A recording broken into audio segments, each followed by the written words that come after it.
जय श्री गणेश दोस्तों। हमारी आज की कहानी का नाम है राहत। कहानी अच्छी लगे तो प्लीज़ चैनल को सब्सक्राइब कर लीजिएगा। अब शुरू करते हैं कहानी। पारुल के ससुराल में उसकी सास रजनी के साथ दो ननद सोनी और मोनी भी रहती है।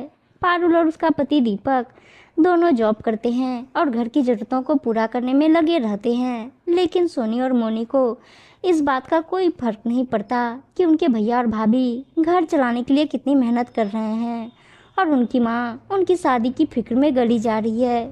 दोनों नंदे बड़ी ही मनमौजी है। एक दिन पारुल अपना फ़ोन दीपक को दिखाते हुए कहती है, दीपक देखो ना, मुझे यह साड़ी बहुत पसंद है। बहुत दिनों से सोच रही हूँ इस साड़ी को लेने के लिए।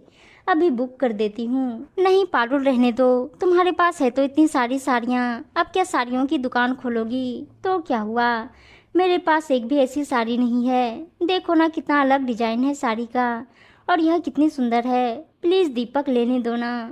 देखो पारुल, पैसे बचाना सीखो। हमारे घर में दो दो जवान लड़कियां बैठी हैं। अगर ऐसे ही फिजूल खर्च करते रहे तो हो गई उनकी शादी। इतने में सोनी और मोनी बाहर से आती है। हाय भैया, हेलो भाभी। अरे कहाँ से आ रही है सोनी मोनी की जोड़ी? भैया हम ड्रेस खरीदने के लिए गए थे। भैया बहुत मज़ा आया। मैंने तो अपने लिए 3 ड्रेस खरीदी है। और फिर सोनी कहती है, मैंने तो बस 2 ही खरीदी है, पर हाँ मैंने साथ में मैचिंग ज्वेलरी भी ले ली। देखो ना कितनी सुंदर है। सोनी और मोनी की शॉपिंग देखकर पारुल ने अपने पति को घूरकर देखा और वहाँ से चली गई। दीपक उसे मनाने के लिए उसके पीछे पीछे जाता है। अरे पारुल सुनो तो, रुको जरा मेरी बात सुनो। मुझे नहीं सुनी आपकी कोई भी बात। आप यहाँ से जाओ और जाकर अपनी बहनों की ज्वेलरी और ड्रेस देखो। पारुल दीपक की एक भी बात नहीं सुनती और वहाँ से चली जाती है। अगले दिन सुबह पारुल सबके लिए नाश्ता बनाकर ऑफिस जाने के लिए तैयार होती है और उसके बाद सभी एक साथ बैठकर नाश्ता कर रहे थे कि तभी सोनी कहती है, भाभी यह क्या, रोज रोज एक ही तरह का नाश्ता बनाती हो? मुझे नहीं खाना यह सब। मोनी भी कहती है, मुझे भी नहीं खाना यह बोरिंग नाश्ता। मैं बाहर से कुछ ऑर्डर कर देती हूँ। मेरे पास इतना समय नहीं है कि मैं तुम सबकी फरमाइश का खाना बनाती रहूँ। बहू, इसमें फरमाइश की क्या बात है? रोज रोज एक ही तरह का खाना खाने का मन नहीं करता तो कुछ अलग बना दिया करो। सास की बात सुनकर पारुल मुंह में ही बड़बड़ाती है, इतना ही अच्छा खाने का मन करता है तो अपनी बेटियों से ही बनवा लिया करो। क्यों बहू, कुछ कहा क्या तुमने? नहीं माँ जी, मेरी इतनी हिम्मत कि मैं कुछ कहूँ। मुझे सुबह ऑफिस के लिए निकलना होता है। जल्दी जल्दी में जो भी समझ आता है वही बना देती हूँ। बहू, जवाब तो तेरे पास हर बात का है, पर हाँ कल से कुछ ऐसा बनाना जो मेरी बेटियां भी खा सके। इसके बाद पारुल खाना खाकर ऑफिस के लिए निकल जाती है। शाम को ऑफिस से आते ही पारुल ने कपड़े धोने की मशीन लगा ली, पर अभी कपड़े आधे ही धुले होते हैं कि मशीन खराब हो जाती है। क्या हो गया मशीन को? लगता है फिर से खराब हो गई। अब यह बचे हुए कपड़े कैसे धोऊंगी? पारुल अपने पति के पास जाकर कहती है, दीपक देखो ना, वॉशिंग मशीन फिर से खराब हो गई।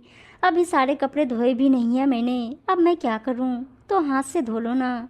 अच्छा, मैं सुबह घर का सारा काम करके गई हूँ, ऑफिस से थकी हारी आई हूँ। मेरा कपड़े धोने का मन भी नहीं कर रहा था, लेकिन मैंने फिर भी मशीन लगा ली। अब आप बोल रहे हैं कि मैं हाथ से धो लूँ, तो क्या करोगी? ऐसे ही कपड़े छोड़ दोगी? हाँ छोड़ दूंगी, लेकिन अब मैं हाथ से नहीं धोऊंगी। आपको मैंने कितनी बार बोला है कि यह वॉशिंग मशीन पुरानी हो गई है, एक नई वॉशिंग मशीन ले आओ, पर नहीं, आपको तो मेरी एक बात नहीं सुननी। देखो पारुल, हम बेवजह खर्च नहीं कर सकते। दो दो जवान बहनें हैं मेरी, हमें उनको भी देखना है। आपकी जवान बहनें मेरे लिए मुसीबत बन गई है। मेरी ज़रूरत का सारा सामान आपको और आपकी माँ को तो फिजूल खर्ची लगता है, पर आपकी बहनें जितना चाहे मर्जी पैसा उड़ा ले, वह नहीं दिखाई देता आपको। पारुल, तुम सुनती क्यों नहीं मेरी बात? सुबह किसी मशीन ठीक करने वाले को बुला लेंगे। क्यों दिमाग खराब कर रही हो मेरा? मुझे नहीं सुननी कोई आपकी बात। कपड़े पड़े हैं, धो देना। मैं खाना बनाने जा रही हूँ, नहीं तो आपकी माँ और बहनें मेरे ऊपर ही चिल्लाएगी।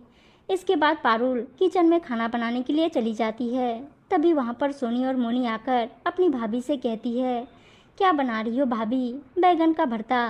भाभी बैगन का भरता मुझे नहीं पसंद, कुछ और बना दो। कुछ और का कुछ नाम भी होगा ना। भाभी आप मटर पनीर बना दो। इतने में मोनी कहती है, हाँ भाभी, आपके हाथ का मटर पनीर मुझे बहुत अच्छा लगता है, लेकिन आज ना तो घर पर मटर है और ना ही पनीर, इसलिए आज बैगन का भरता ही खा लो। भाभी आपसे तो कुछ बोलना ही बेकार है, हम माँ के पास जाते हैं, वही सीधा करेगी आपको। अरे मेरे पास कोई जादू की छड़ी नहीं है जो मैं घुमाऊं और सारा सामान ले आए। जो पड़ा है वही बनाऊंगी, इसलिए चुपचाप खा लो। लेकिन मोनी और सोनी मुंह बनाकर वहां से सीधे अपनी माँ के पास जाकर पारुल की शिकायत करती है।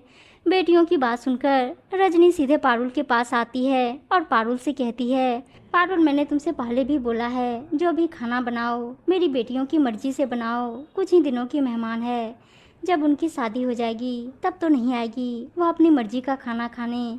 पता नहीं मेरे बच्चों को कैसा ससुराल मिले, इसलिए बना दे जो भी बोल रही है।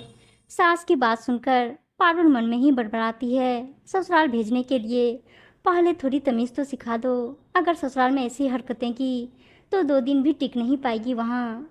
पारुल को अपनी मर्जी से कुछ भी करने की इजाज़त नहीं थी। एक दिन वह अपनी मर्जी से अपने लिए झुमके लेकर आती है। सभी झुमके देखकर उससे कहने लगते हैं, पारुल मैंने तुमसे कहा था ना, कितना खर्चा मत किया करो। बहू कभी दूसरों की बात भी सुन लिया करो। तुम्हें सभी मना करते हैं पर तुम वही करती हो जो तुम्हारा मन करता है। माँ जी, आज तक आप लोगों ने मेरे मन की मुझे करने ही कहाँ दी है। मैंने वही किया जो आपने कहा। आज मैंने अपने लिए कान के झुमके क्या खरीद लिए, आप लोगों ने तो मेरे ऊपर अदालत ही बिठा दी। क्या मैं इस घर में अपनी मर्जी से छोटी सी चीज भी नहीं खरीद सकती? यह कहकर पारुल वहाँ से चली जाती है। रात को सोनी और मोनी पारुल के झुमके चुरा लेती है। सोनी कहती है, भाभी के ऊपर यह झुमके बिल्कुल भी अच्छे नहीं लगेंगे, इन्हें तो मैं पहनूंगी। सुबह जब पारुल उठती है तो उसे अपने झुमके कहीं नहीं मिलते। पारुल को शक हो जाता है कि उसके झुमके उसकी नंदों ने ही उठाए होंगे। पारुल अपने नंदों के कमरे में जाकर देखती है तो उसे वहाँ झुमके मिल जाते हैं। तुम लोगों को झुमके चाहिए थे तो तुम मुझसे नहीं मांग सकती थी, चोरी करने की क्या जरूरत थी? चोरी? भाभी आपको शर्म नहीं आती? हम दोनों के ऊपर इतना घटिया इल्जाम लगाते हुए बहू तुझे शर्म नहीं आ रही मेरी बेटियों से इस तरह से बात करते हुए? मेरी बेटियां चोर नहीं है, तू ही अपने मायके से यही सीख कर आई है मेरी बेटियों से अच्छे से बात करना। हाँ पारुल, तुम पढ़ी लिखी हो, जॉब करती हो। अगर बाहर किसी ने तुम्हें ऐसे बात करते देख लिया तो वह क्या सोचेगा? और सोनी और मोनी तुम्हारी ननद है, उनसे अच्छी तरह से बात किया करो। पारुल की इसमें कोई गलती नहीं थी, लेकिन फिर भी सारा परिवार उसे ही सुनाकर चला गया। ससुराल वालों की इतनी बातें सुनकर पारुल ने भी सोच लिया, जो उसके साथ जैसा करेगा वह भी उसके साथ वैसा ही करेगी।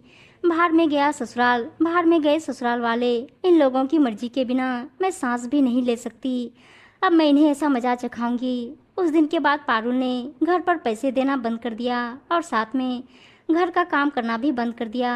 अगले दिन रजनी ने अपनी बहू पारुल से कहा, बहू तुमने ऑफिस से आकर खाना नहीं बनाया, बहुत देर हो गई है, खाना बना दे। आपकी लाडली बेटियां घर पर पड़ी पड़ी क्या करती है, उनसे बनवा लीजिए, मैं नहीं बना सकती। आज ऑफिस में बहुत काम था, थक गई हूँ। बहू उन दोनों को खाना बनाना कहाँ आता है, तुझे तो पता ही है। हाँ माँ जी, मुझे पता है, उन्हें सिर्फ खाना खाना आता है, बनाना नहीं।